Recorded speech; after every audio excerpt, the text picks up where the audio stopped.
kalau lihat dari baca pres yang ada nih, menurut Abang dari ketiga-tiganya sekarang itu memenuhi nggak tadi yang idealsnya menurut Abang itu? Nggak usah disebut nama sebenarnya. Iya, 2 dari 3 saya lihat kita ikut lega ya, karena 2 dari 3 itu berarti udah 67%, ya kan, jadi bukan 0%. Itu punya kok apa namanya karakteristik, punya ciri, handle the truth, bisa handle the truth gitu ya. Kemudian not to walk in one shadow. Misalnya Pak yang satu itu kelihatannya kuat nih, not to walk in one shadow-nya. Tapi Pak yang satu ini kelihatannya handle the truth-nya bisa, tapi kok kesannya walk in one shadow, kayak akan menjadi bayang, kan begitu ceritanya. Karena itu mari disadari sejak awal, janganlah presiden kelak disebut petugas partai. Oke, assalamualaikum warahmatullahi wabarakatuh. Teman-teman, jumpa lagi, udah lama banget nih ya. Gue nggak mimpin nggak memandu diskusi. Nah, hari ini gue memandu diskusi dengan Bang Darwin. Bang Darwin ini senior lah. Nanti lihat aja profilnya ya di bagian deskripsi siapa nih Bang Darwin. Tapi ini sangat relevan, teman-teman. Kita akan bicara soal kepemimpinan. Kepemimpinan kenapa? Karena biar bagaimanapun kalian akan butuh pemimpin. Ya, jadi misalnya teman-teman, misalnya kalian pendukung revolusi nih, teori revolusi ini kita bicara kalau audiens UIWAT sudah pasti udah tahu ya. Kalian misalnya pendukung revolusi, nggak mau adanya pemilu ya, kalau pemilu nanti aja, kita harus revolusi dulu. Atau kalian sebaliknya adalah pendukung pemilu 2024 yang menggunakan sistem sistem pemilihan langsung. Kemudian kalian mendukung untuk gerakan kembali ke UUD 45 segera, secepatnya. Nah, ada lagi pendukung dekret terkoordinasi misalnya. Biar bagaimanapun, apapun metode yang kalian inginkan itu untuk memperbaiki Indonesia, tetap membutuhkan pemimpin. Ya. Tapi pemimpin emang mostly di persepsi saat ini adalah terkait dengan Pilpres 2024. Apalagi saat ini gonjang hebohnya itu udah kemana-mana. Setiap hari beritanya tuh ada, setiap hari itu isunya tuh selalu update ya. Ada 3 baca pres tepatnya yang masih baca pres, karena September nanti baru pendaftaran, jadi 3 baca pres. Tapi kita nggak akan bicara soal 3-3-nya itu. Kita akan bicara soal apa yang membuat pemimpin itu baik atau layak. Nih teman-teman harus menurut saya harus mengetahuinya supaya apapun pilihannya nanti, mau revolusi, mau dekret atau mau pemilu 2024, pasti kita akan memilih seorang pemimpin. Nah, apa kabar Bang Darwin? Baik, alhamdulillah. Ada apa kabar? Baik. Alhamdulillah Bang Darwin nih. Bang Darwin, saya tadi sempat ngobrol dan wow gitu ya, kami sama-sama pengagum dari tokoh yaitu Profesor Kailan yang dengan semangatnya menggaungkan kembali ke UUD 45. Tapi kita bicara soal itu nanti. Kita akan bicara soal kepemimpinan. Jadi gimana Bang? Tadi kita sebelumnya bicara setidaknya ada beberapa poin yang penting untuk leadership itu, yaitu misalnya dare to handle the truth, keberanian untuk memegang kebenaran ya, untuk mengambil kebenaran. Nah, itu gimana Bang maksudnya Bang? Iya, saya balik sebentar ya, karena Anda sempat memperoleh Undang-Undang Dasar 45. Oh ya, apa? Saya kira memang memilih pemimpin nasional negara sebesar dan multifaset seperti Indonesia, itu memang memerlukan ketepatan, presisi. Apakah beliau yang insya Allah kepilih bisa menghandle nggak ini? Nah, di Undang-Undang Dasar 45 banyak founding fathers kita, berbagai macam disiplin ilmu, dan mereka profesor doktor seperti Pak Supomo, ada Dr. Sukirman, tentu saja ada Bung Karno dan Bung Hatta. Jadi banyak yang lain dan banyak nama yang kita nggak terlalu garis bawahi seperti Dr. Sukirman itu ada di dalam perdebatan. Intinya adalah setelah beda-beda sudut tinjau, presiden itu dipilih berdasarkan kedaulatan rakyat, tetapi melalui lembaga yang penjelmaan kedaulatan rakyat, jadi MPR. Sekarang memang presiden dipilih menurut kedaulatan rakyat juga approach-nya, tapi dengan pemilihan secara langsung.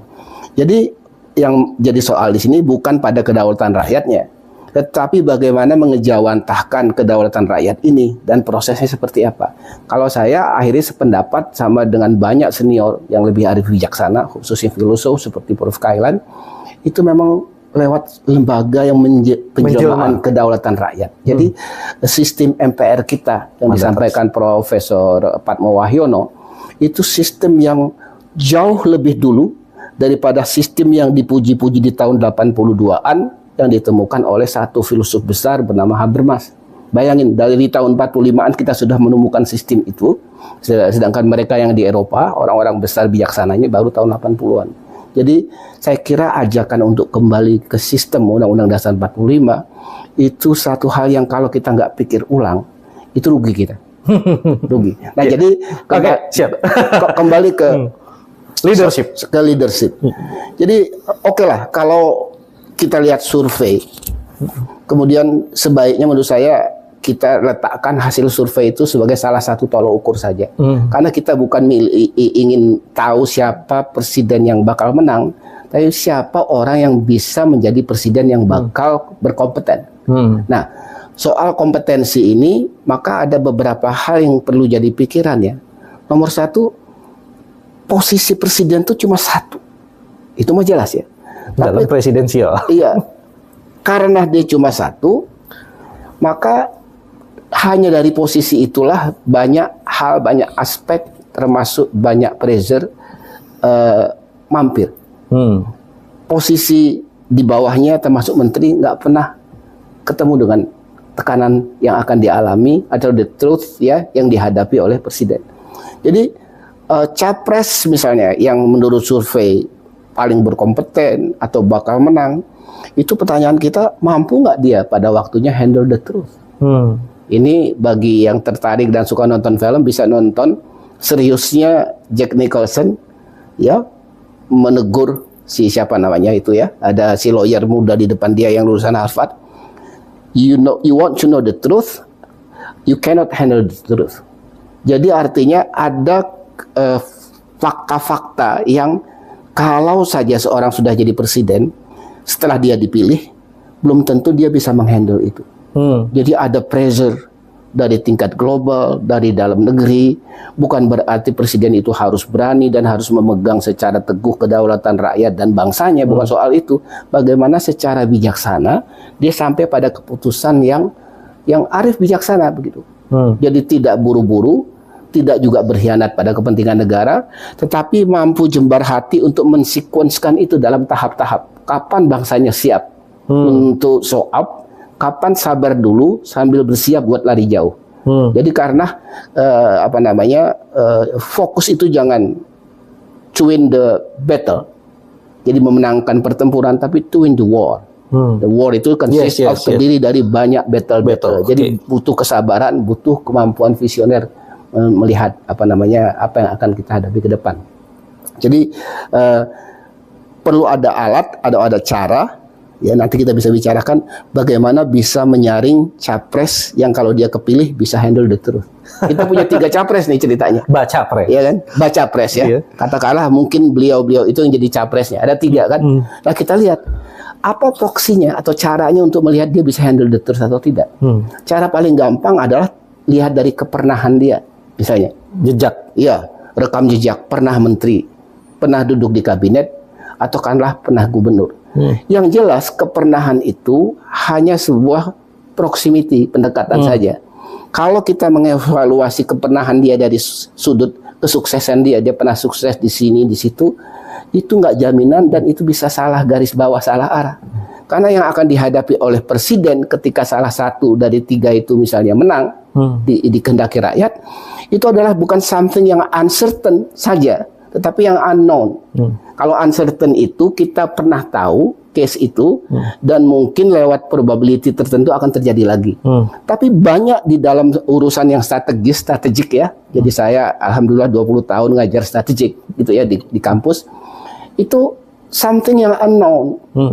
Nggak ada referensinya di masa lalu, tapi adanya di masa depan. Nah, butuh apa?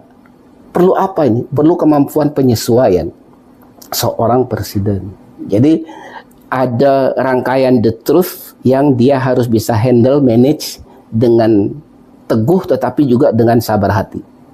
Nah, yang kedua setelah handle the truth yang juga penting itu adalah dalam banyak riwayat akhirnya ya presiden yang walk in one shadow, berjalan dengan referensi atau acuan ingin seperti presiden di masa lalu, itu kayaknya nggak bakal bisa survive dia. Atau mengandalkan presiden atau capres yang itu terlalu banyak merefer pada pemimpin-pemimpin yang lalu. Tentu saja kita bedakan dengan penghormatan ya. Kalau penghormatan pada pemimpin yang lalu itu harus menurut saya itu sikap yang agung, sikap yang baik. Tetapi tanpa sadar, apalagi secara sadar, meletakkan diri di wilayah bayang-bayang pemimpin yang dahulu ataupun yang sekarang, itu saya kira nggak bijaksana dan kita pantas meragukan. Jadi mungkin perlu baca pres kita atau nanti menjadi capres sampai pada turning point, kemukakan apa yang jadi visi dia tanpa terlalu banyak porsi dalam ungkapan dia, pernyataan dia memberi kesan bahwa dia itu bayangan dari pemimpin yang lalu atau yang sekarang. Jadi itu saya kira dua hal yang paling penting di dalam kita melihat ya. Nah, ini supaya tidak terlalu tegang. Uniknya itu handle the truth itu ada di film. Never to walk in one shadow ada di lagunya Whitney Houston. Ya kan? Acuannya budaya populer. Jadi sebetulnya banyak pesan bijaksana ada di wilayah kesenian kita gitu ya. Kesenian masyarakat global maupun di culture kita. Jadi nggak salah kalau founding fathers kita banyak menggali bagaimana memilih kepemimpinan nasional termasuk di forum mana, kemudian itu menggalinya dari culture kita.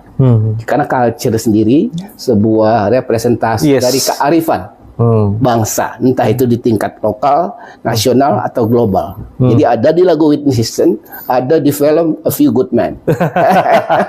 Handle the truth. Tadi ya kan bicara soal ternyata ada tekanan-tekanan yang dari let's say superpower terhadap seorang presiden misalnya gitu kan Bang ya, yang kita nggak tahu. Nah ini mungkin ya teman-teman yang selama ini terjadi dan Abang juga sebenarnya mengalami itu tekanan-tekanan itu Bang ya.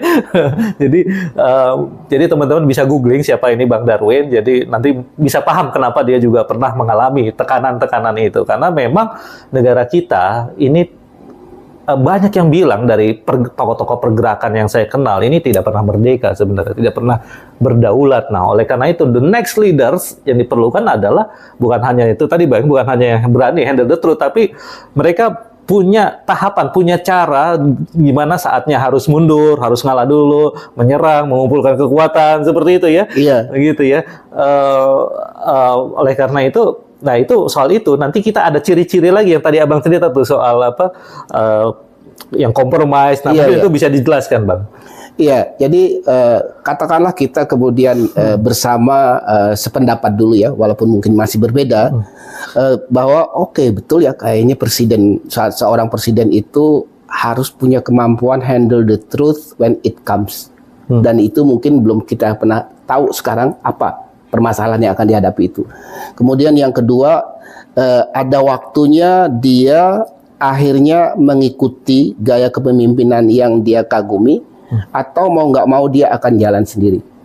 Nah, di dalam pengalaman kadang pahit, dia mau nggak mau terpaksa jalan sendiri.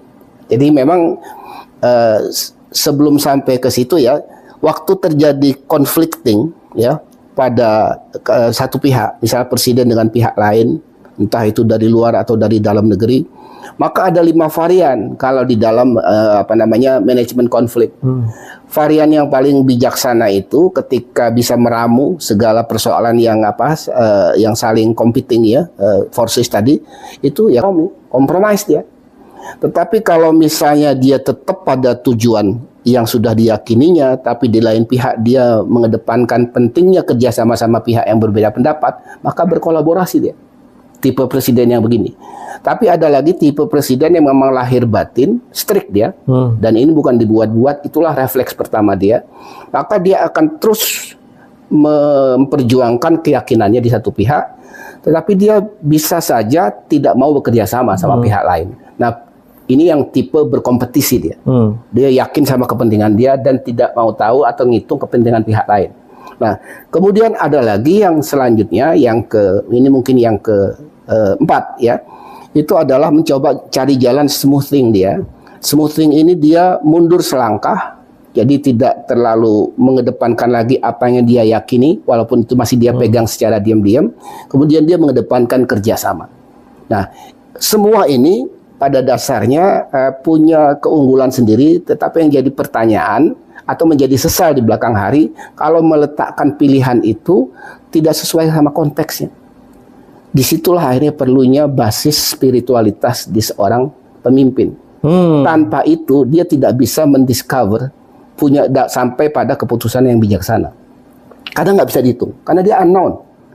Kalaupun kita mau menghitungnya, kemudian ada kompleksitasnya, ada uncertainty-nya. Kalau kompleksitas itu unsur pembentuk kejadian itu banyak sekali, susah dihandle.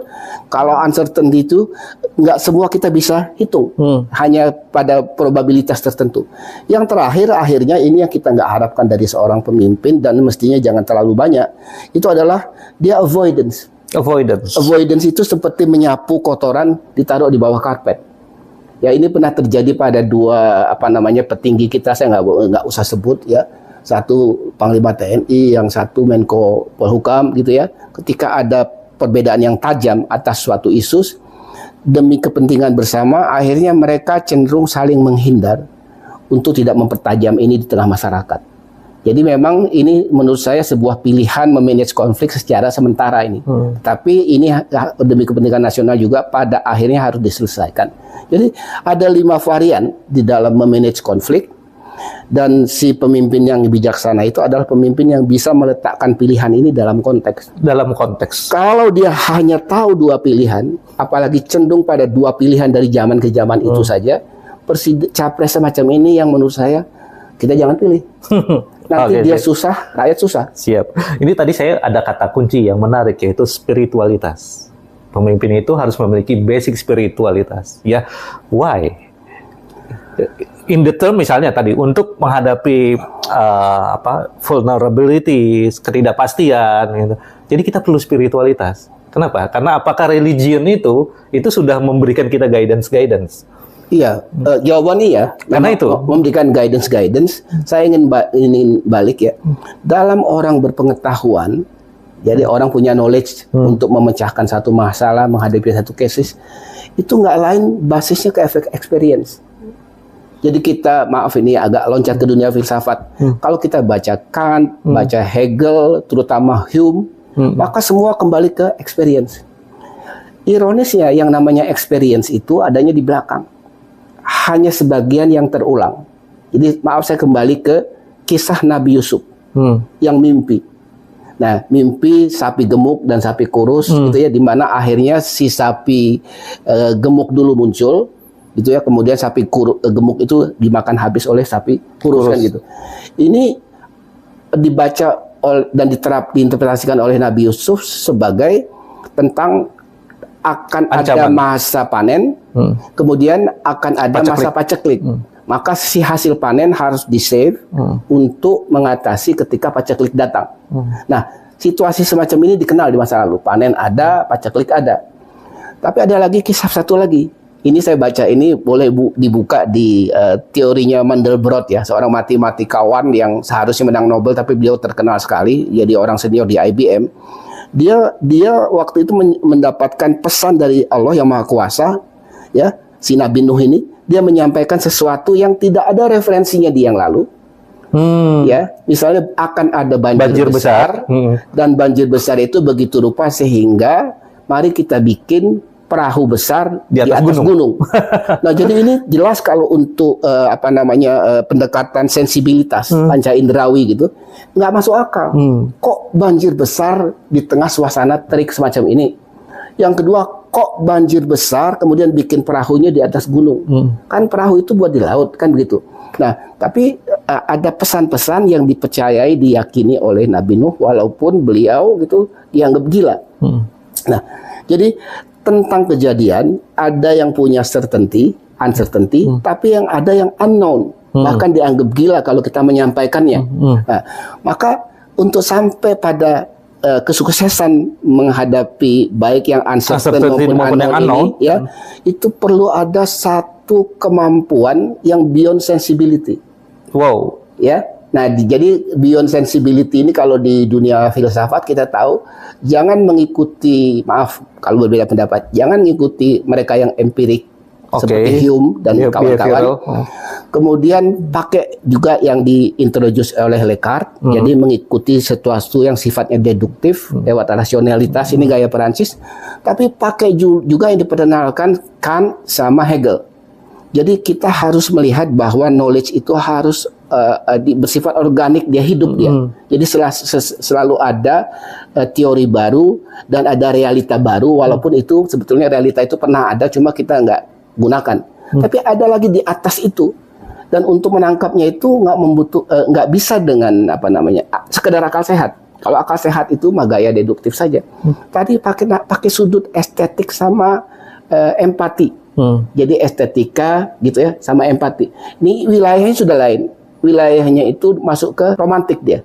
Ini saya potong sebentar lah, karena nggak boleh terlalu dalam filsafat, belum orang tertarik. Tapi kalau mau shortcut, shortcutnya itu adalah bisa ditempuh. Masing-masing kita harus subur jiwa spiritualitasnya. Kembali ke agama masing-masing, karena spiritualitas itu membuat kita bersentuhan sama sesuatu yang tidak indrawi. Dan sesuatu yang akan terjadi itu nggak bisa ditangkap sensus, karena sensus itu dia empirik aja, dia yang didengar, dirasa, dilihat, kan begitu ya. Nah, jadi karena itu ada kemampuan kita yang lain dan kemampuan masyarakat kalau di summation ya, dijumlahkan bersama, itu kemampuan menangkap ke depan. Nah, untuk itu jalan shortcutnya adalah kembangkan, suburkan spiritualitas di dalam diri masing-masing atau dalam masyarakat. Spiritualitas. Jalurnya apa? Yang paling pokok mainstreamnya adalah ke agama masing-masing. Oke. Dan kalau bicara spiritualitas, teman-teman, karena sekarang lagi ramai soal kebangkitan spiritualitas, Bang. Kebangkitan spiritual, maksudnya. Dan itu multi religion, not only about one religion, tapi in every religion itu kebangkitan spiritual. Jadi ini menangkap nih, kayaknya emang pada akhirnya kita perlu pemimpin yang itu tadi, yang tidak hanya bisa yang tidak untuk menghadapi uncertainty dan unknown, itu membutuhkan pemimpin yang spiritual mungkin seperti ini, yang dia bisa kembali kepada Tuhannya, kepada ajaran-ajarannya, dan kembali ke ajaran-ajaran itu, dan nanti petunjuknya justru dari atas, dari Tuhan itu, gitu ya.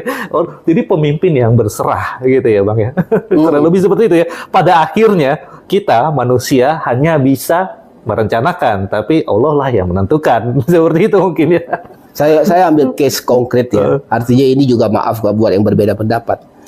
Ketika seorang Soeharto muda harus ngambil keputusan, dan beliau itu tahu berbeda pendapat dengan orang yang beliau kagumi dan hormati, yakni Bung Karno, beliau itu menempuh risiko. Karena bisa jadi pertanyaan juga bahwa Super Semar yang diterimanya nggak sampai ke taraf memberinya kewenangan untuk membubarkan PKI yang dianggap itu adalah keputusan politik. Sedangkan yang diberikan pelimpahan ke Pak Harto itu, Jenderal Soeharto, adalah kewenangan untuk aspek teknis keamanan. Adapun pembubaran partai politik adalah keputusan politik. Tindakan yang dianggap perlu, redaksinya di Super Semar. Nah, disitulah rupanya tindakan yang dianggap perlu diterjemahkan oleh Pak Harto yang punya wawasan dan saya yakin kemampuan gitu ya, dan kapasitas yang subur dalam spiritualitas, ada dia membubarkan itu. Oh, spiritualitas. Iya, dan didatangi oleh utusan Bung Karno, dalam hal ini Pak Lemena. Mas Harto, itu kenapa gitu? Kok PKI dibubarkan? Jadi Pak Harto jawabnya tetap santun tapi mencerminkan keteguhan. Bung Karno udah tahu kok saya mau membubarkan PKI, gitu kan? Tapi kalau beliau nggak setuju, biarlah itu tanggung jawab saya.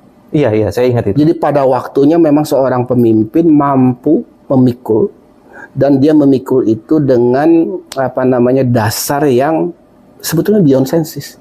Kalau dengan senses dia akan gemetar membaca Super Semar itu, dan nggak mampu olehnya diinterpretasikan ke arah saya akan melakukan pembubaran satu partai politik, gitu loh.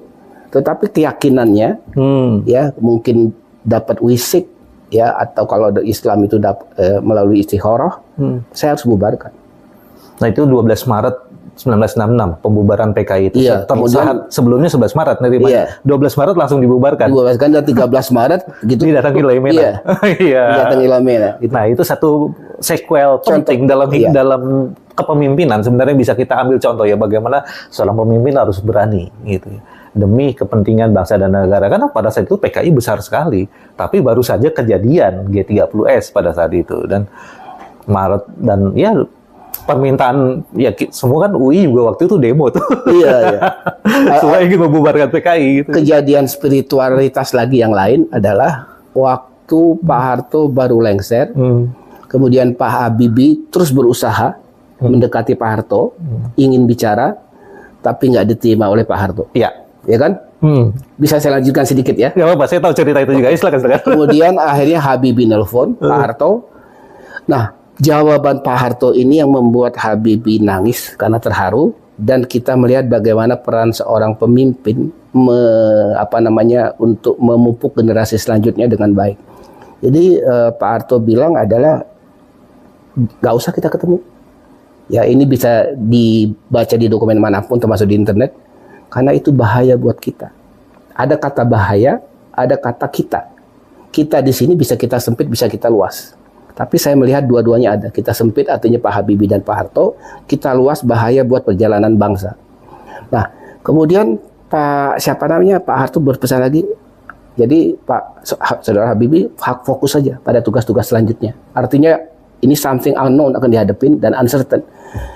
Habibie di situ dengan refleks manusiawi sempat upset dia, tersinggung. Pak, saya kan punya perasaan, saya manusia juga, saya kan butuh masukan. Kok saya nggak boleh ketemu Bapak?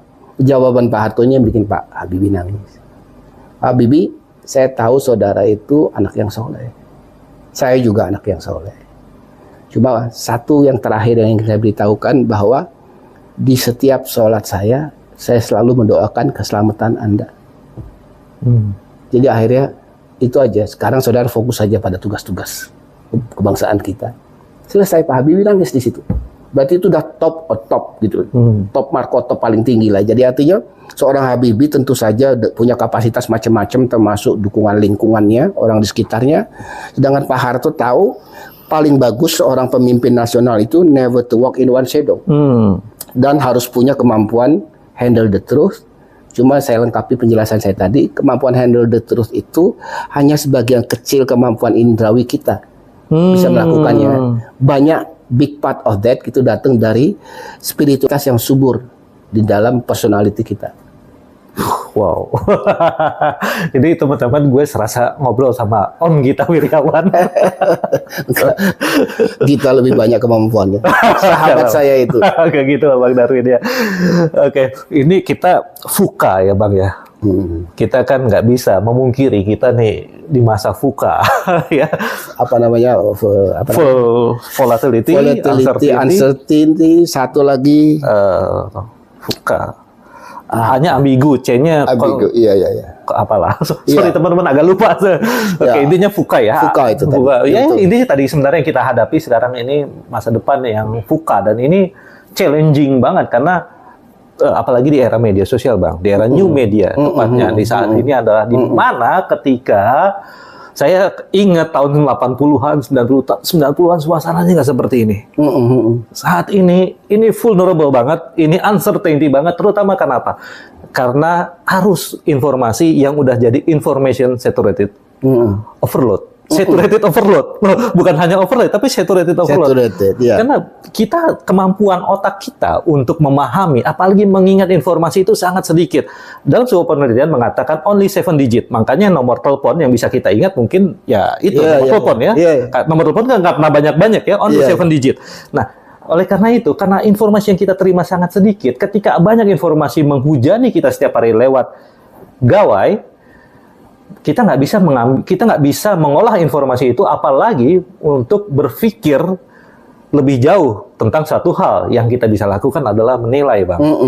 Oleh karena itu kita melihat sekarang sentimen itu menjadi sangat kuat. sentimen kebencian terhadap, mohon maaf, kepemimpinan yang ada sekarang. Sentimen kebencian, mohon maaf, terhadap, let's say, kelompok yang pernah demo berjilid-jilid, gitu ya, terhadap satu agama tertentu, gitu ya. Sentimen terhadap capres tertentu, baca pres tertentu yang ada sekarang. Sentimen terhadap mantan gubernur yang sekarang jadi baca pres, gitu, dan sebagainya. Nah, ini sentimen-sentimen ini hidup, Bang, atau memang sengaja dihidupkan dalam untuk menyuburkan vulnerable uncertainty VUCA itu. Iya, VUCA tadi. Tapi itu bukan sengaja, itu manusiawi, Bang. Karena ketidakmampuan kita untuk berpikir itu. Jadi kita bisanya cuma menilai. Kalau saya pembenci Presiden A, ya saya akan terus-menerus, dia harus turun, dia harus dimakzulkan. Pokoknya apapun dia lakukan salah gitu. Ternyata siapa tahu ternyata Presiden itu dia dalam tekanan internasional misalnya seperti itu. Nah, oleh karena itu ini tadi gagasan untuk kembali ke kebangkitan spiritualitas. Ini menurut saya menjadi menarik ya untuk dipertimbangkan. Apalagi meskipun sebenarnya ada solusi, yaitu ini di luar negeri udah mulai dilakukan untuk dopamin detox istilahnya, yaitu misalnya bisa seminggu nggak pakai ini itu istilahnya dopamin detox. Atau get off the grid. Get off the grid itu benar-benar keluar dari grid. Iya. It means apa? Tinggal di gunung. Gitu ya. Offlink ya. Offlink, tinggal di gunung dengan ya tanpa listrik malah bisa jadi gitu ya. Nah, tapi itu mungkin rasanya masih agak jauh untuk Indonesia. Tapi ini penting karena teman-teman, kalau yang kita lihat sekarang ini gempuran informasi benar-benar mensaturasi kita dan membuat kita, memasukkan kita ke dalam silo-silo sentimen-sentimen itu. Dan ini bertarung terus, Bang. Iya. Bertarung terus gitu. Iya. Gitu. Nah, oleh karena itu kepemimpinan nanti ke depan ini adalah yang harus bisa nggak tahu ya, mengatasi problem sini gitu. Mengatasinya dengan cara apa ya? Mungkin itu tadi yang dikatakan handle the truth ya. Kemudian ada gaya-gaya pemimpinan ya, seperti itu, Bang. Abang lihat VUCA itu seperti apa? Soal VUCA saya ingat, mungkin maaf karena saya orang kampus ya. Iya, Bang. Selain memang pernah berkarir di dunia bisnis juga, pendekatannya selalu ke model-model. Jadi saya minta izin dulu ke audiens ya. Ada teori yang bagus dari Kohlberg. Itu namanya stages of moral development. Dia membagi ke pengembangan tahap kedewasaan moral pribadi itu ke dalam 6. Banyak kita itu orang yang bijaksana karena terdidik itu alhamdulillah biasanya ada di taraf 4. Taraf 4 itu melakukan tindakan, keputusan berdasarkan social contract, norma yang diterima oleh masyarakat. Tapi mereka yang nggak sedewasa ini, perkembangan personalitinya itu di tahap 3, melakukan sesuatu karena itulah yang akan membuat saya dapat pujian dari bos. Jadi demi kesenangan bos itu. Nah kita nggak tahu baca pres kita atau capres kita itu ada di mana. Nah, kalau misalnya dalam ungkapan dia menyampaikan visi dia, kemudian misi-misi yang kelak akan jadi formal mission dia ya, sebelum dia akhirnya menjadi seorang presiden, masih capres, itu terkesan gitu ke arah sesuatu yang terlalu mempertimbangkan sudut tinjau pribadi, ya kan, maka kita bisa menduga ini kelihatannya masih di taraf antara 3 sampai 4 ini. Ya gitu ya, jadi artinya sesuai social contract gitu. Nah, tapi ada taraf yang lebih tinggi, taraf yang kelima ini saya pernah dengar juga di seorang presiden kita, tapi nggak boleh saya sebutkan karena nggak etis, bahwa beyond social contract itu ada yang namanya hasil norma yang kita bentuk bersama, karena kita yang buat ya bisa kita rubah kalau memang itu diperlukan. Jadi itu beyond yang keempat nih dia. Jadi dia jadi faktor norma peraturan yang ada buat dia bukan given. Kalau perlu digeser bordernya atau diganti bordernya. Nah, yang taraf yang lebih tinggi lagi adalah mempertimbangkan aspek universal, bukan hanya value dan norma lokal yang ada maupun yang dibuat baru. Nah, ini yang adalah taraf yang ke-6. Nah, yang jadi tantangan bagi kita untuk menjawab VUCA tadi, kalau kelak misalnya capres-capres kita ini diundang ke kampus, maka desk panelis itu mau nanya apa? Yang jadi pertanyaan. Visi misi. Iya kan, mau nanya visi misi. Cuma kalau kita lihat sudah sering pertanyaan itu ada, dan mohon maaf, pertanyaan itu masih terlalu bergerak di wilayah kulit dan kurang mengejar ke dasar, ke filosofinya atau ke true intention yang tersembunyi di dalam apa yang dikatakan. Jadi nggak semua yang tersembunyi itu keungkap. Nah, ini yang perlu digali. Ini konkretnya begini. Jangan lagi misalnya dari sudut ekonomi, panelis itu menanyakan sesuatu yang bersifat bagaimana pengangguran, bagaimana kemiskinan. Secara retoris mudah buat capres yang udah lebih canggih daripada yang lalu sekarang untuk menghafalkan berapa lapangan kerja, berapa tingkat pengangguran, itu mudah. Tapi bagaimana mengatasi pengangguran dengan pendekatan apa, misalnya kita pengen lihat pendekatan gaya pasar atau pendekatan pemerintah lebih mengintervene dengan program-programnya. Nah, setelah itu selesai sampai situ lebih dalam lagi, kalau misalnya pemerintah yang mengintervene, bagaimana pemerintah mendanainya? Apakah dengan menaikkan pajak? Nah, biar orang dengar nih, bahwa ini pajak mau dinaikkan nanti kalau zaman dia. Atau kita akan menggunakan tabungan nasional yang sudah ada termasuk dana haji. Nah, ini kan persoalan. Waktu di pertanyaan yang lalu nggak muncul nih. Nanti kalau saya menang, saya akan mendayagunakan semua tabungan yang ada, termasuk dana haji, untuk membimbing, maaf ya, ini tahu betul apa enggak, membikin infrastruktur atau, nah, kita nggak tahu. Jadi panelis kita, khususnya biasanya kalau di Amerika, di negara maju itu ada di kampus-kampus ya, berasal dari situ, orang bijaksana dari kampus-kampus mewakili bidangnya, itu harus bisa mengarahkan gitu sehingga bisa terkupas si capres-capres ini di mata masyarakat. Jadi mari gitu mengembangkan list of questions bagi panelis ini yang memang bisa membantu masyarakat banyak. Itu pun belum jaminan bahwa masyarakat banyak bisa menentukan pilihan yang tepat. Mengingat mayoritas mereka mungkin masih sekitar hampir 60% berpendidikan SMP atau kurang. Nah, yang SMA-nya sekitar 23%-an, kemudian yang berpendidikan tinggi mungkin masih sekitar 12%-an. Jadi artinya mayoritas adalah saudara-saudara kita yang mungkin kurang punya kapasitas untuk mengetahui ini calon yang benar apa tidak. Jadi sudah benar zaman dulu kalau itu diwakili oleh penjelmaan kedaulatan rakyat di MPR. Mandataris, karena orang-orang yang ada di MPR itu sudah terseleksi.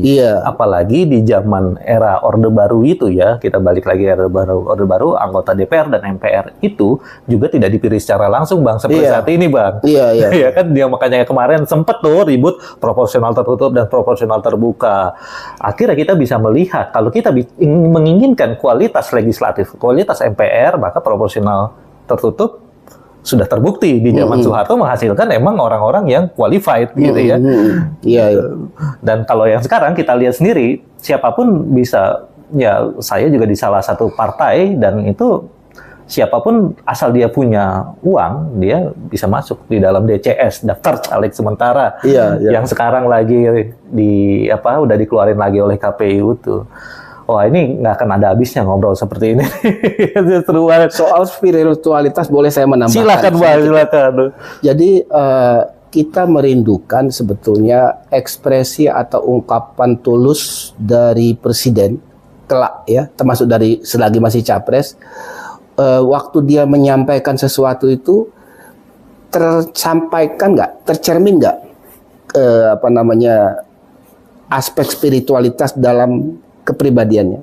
Misalnya ketika dia menyatakan sesuatu sebegitu yakinnya dia, sehingga dia tidak lagi melihat bahwa ini bergantung pada berkah Allah, ya kan, dan hidayah Allah misalnya gitu, sehingga dia mengucapkan insya Allah nggak.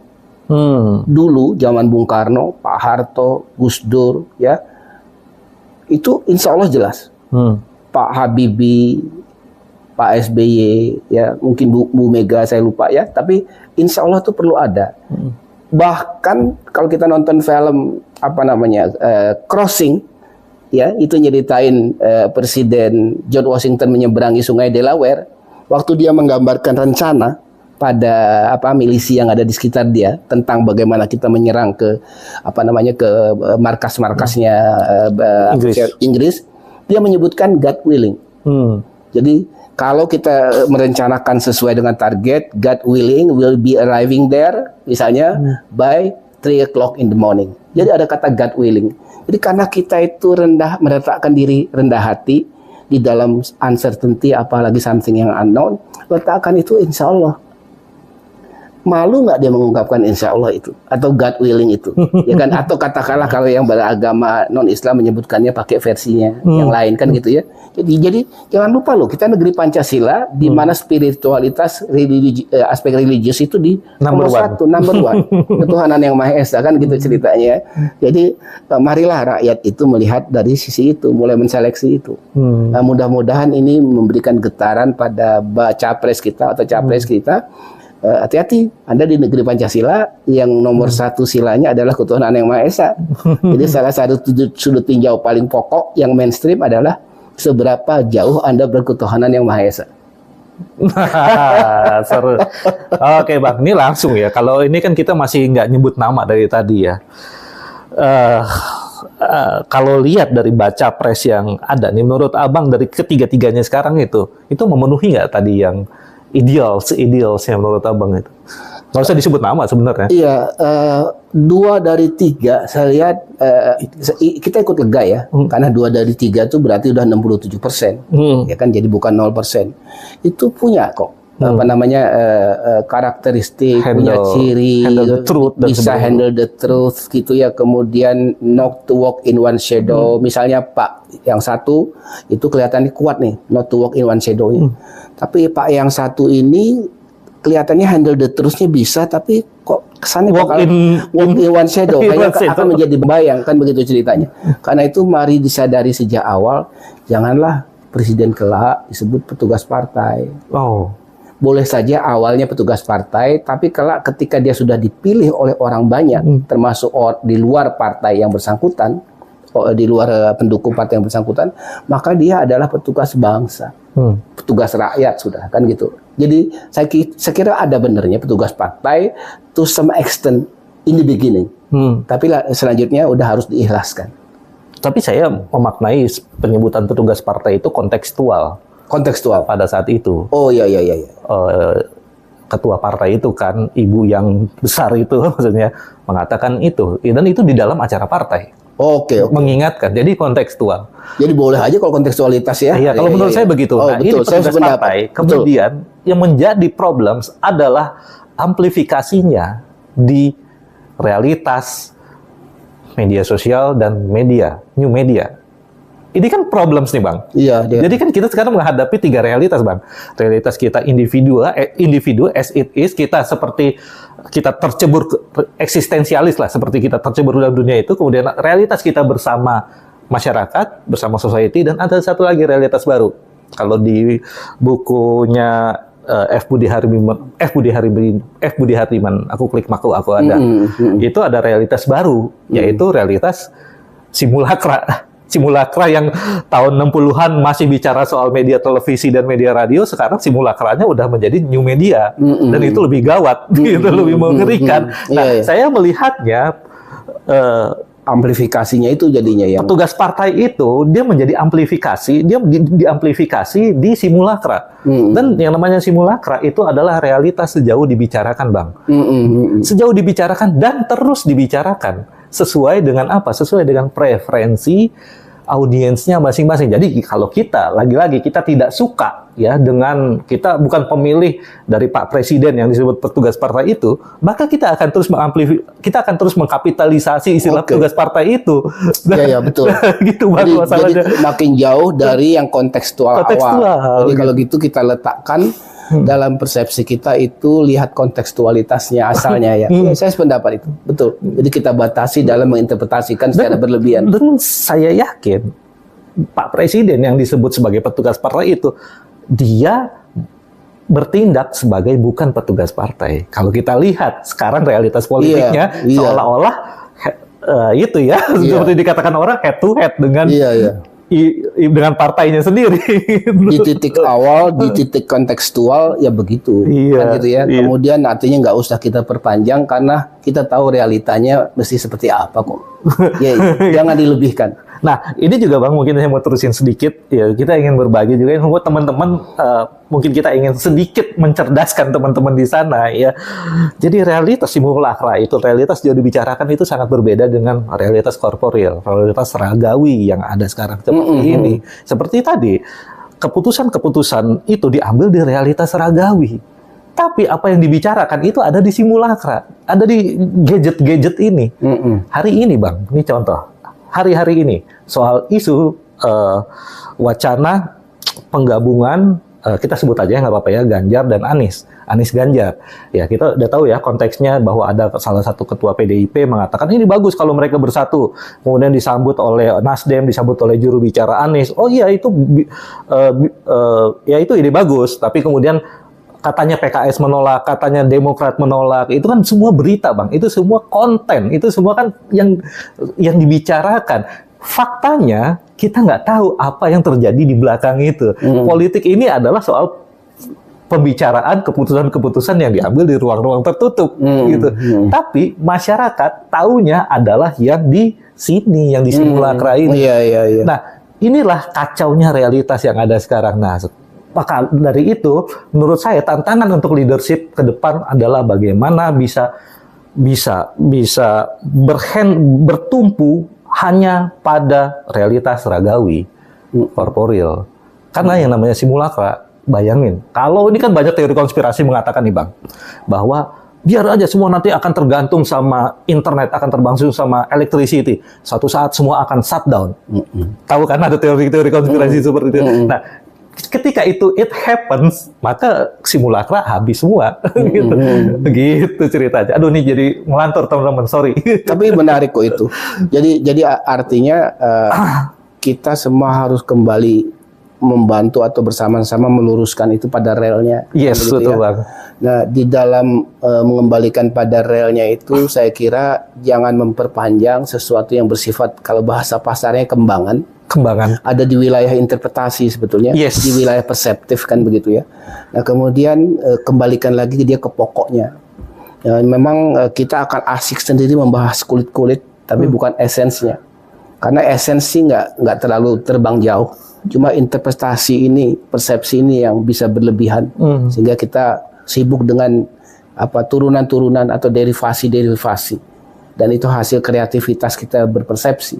Padahal kalau kita ditanya secara jujur apa yang kita inginkan, kita pengen tahu duduk soalnya sepertinya apa sih? Nah, kembali ke pokoknya lagi. Nah, karena itu kalau bisa kita appeal ya, ngimbau atau ngajak desk pembahasan di media massa mainstream, katakanlah di stasiun-stasiun TV mainstream, itu tolong diperkuat lah. Temanya ke arah mana?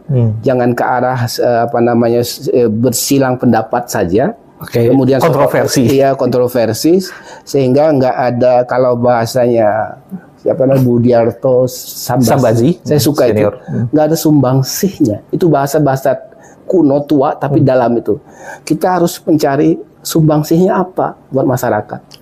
Konten itu, berita itu. Iya, berita itu dan pembahasan itu dan topik malam itu, misalnya kalau dia sedang ditayangkan sumbangsih itu adanya harus ikut mencerdaskan kehidupan bangsa dia, menjernihkan dia. Semacam itulah sumbangsihnya itu. Nah, itu bisa kontrol kalau di media tradisional, termasuk ya sekarang televisi mainstream, online, cetak dan sebagainya, itu kontrol bisa. Nah, tapi sekarang yang lebih berkuasa adalah new media sosial, dan itu uncontrol. Karena siapa pelakunya adalah setiap kita yang bisa mengklik, bisa men-share, bahkan kita juga bisa membuat konten-konten yang katakanlah hoax atau konten-konten yang sentimen, ya. Itu juga problem di masa depan menurut saya. Tapi ini another thing, karena sebenarnya kita lagi bicara soal kepemimpinan. Oke, tapi setidaknya leadership harusnya juga memahami itu, Bang. Memahami apa yang sedang terjadi saat ini. Iya. Gitu. Jadi memanage psikologi masyarakat, psikologi sosial itu memang menjadi PR, kan begitu ya. Karena memang saya dari bidang ekonomi ya. Jadi kita semua mengenal ada yang namanya self-fulfilling prophecy. Yes. Jadi kita mengkhawatirkan sesuatu, kemudian kita bertindak dasarnya karena kekhawatiran itu, maka yang kita khawatirkan itu kejadian benar.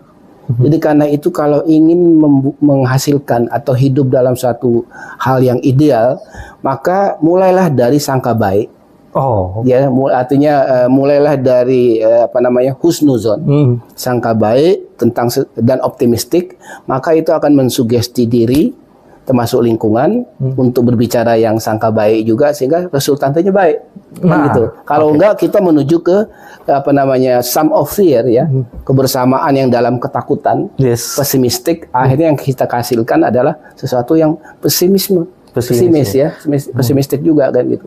Dan kalau salah satu contohnya kita terus bicara soal distopia, bisa terjadi distopianya nanti. Karena ya itu tadi uncertainty dan unknown, masa depan, ya. Tapi ada solusi, yaitu spiritualitas tadi sebagai prasangka baik, ya. Iya. Jadi kita ingin capres kita itu kalau dia nanti bicara di depan, katakanlah masih baca capres atau kelak capres di depan publik, dia bisa bicara program, oke, isinya ada visinya, ada misinya, ada kontennya, tapi kita ingin juga melihat ungkapan spiritualitas disampaikan, kemudian kemampuan dia melihat masyarakat di dalam melihat sesuatu. Jangan juga terlalu mengemuka hasrat ingin dipilihnya, gitu ya, hasrat menjadi calon yang menawan. Kalau itu yang jadi tujuan, saya kira sudah distorsi dia. Distorted, jadi dia akhirnya mengarah ke sesuatu yang nggak orisinil lagi. Jadi bicaralah apa adanya, insya Allah sampai ke masyarakat, supaya kita bersama, termasuk dia, punya presiden yang bagus. Mungkin dia sendiri yang jadi presiden itu sendiri, gitu, atau calon yang lebih baik, kan gitu loh. Iya. Oke teman-teman, nggak akan ada habisnya ngobrol, sebenarnya masih banyak yang dibahas, tapi nanti melantur kemana-mana.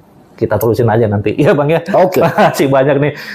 Jadi ini semoga ini menjadi daging, menjadi asupan yang bermutu, yang menyehatkan untuk teman-teman di sana, dan juga untuk tim para baca pres. Semoga teman-teman tim para baca pres bisa menyampaikan ini kepada baca pres. Bagus-bagus kalau baca presnya juga lihat, ya, gitu.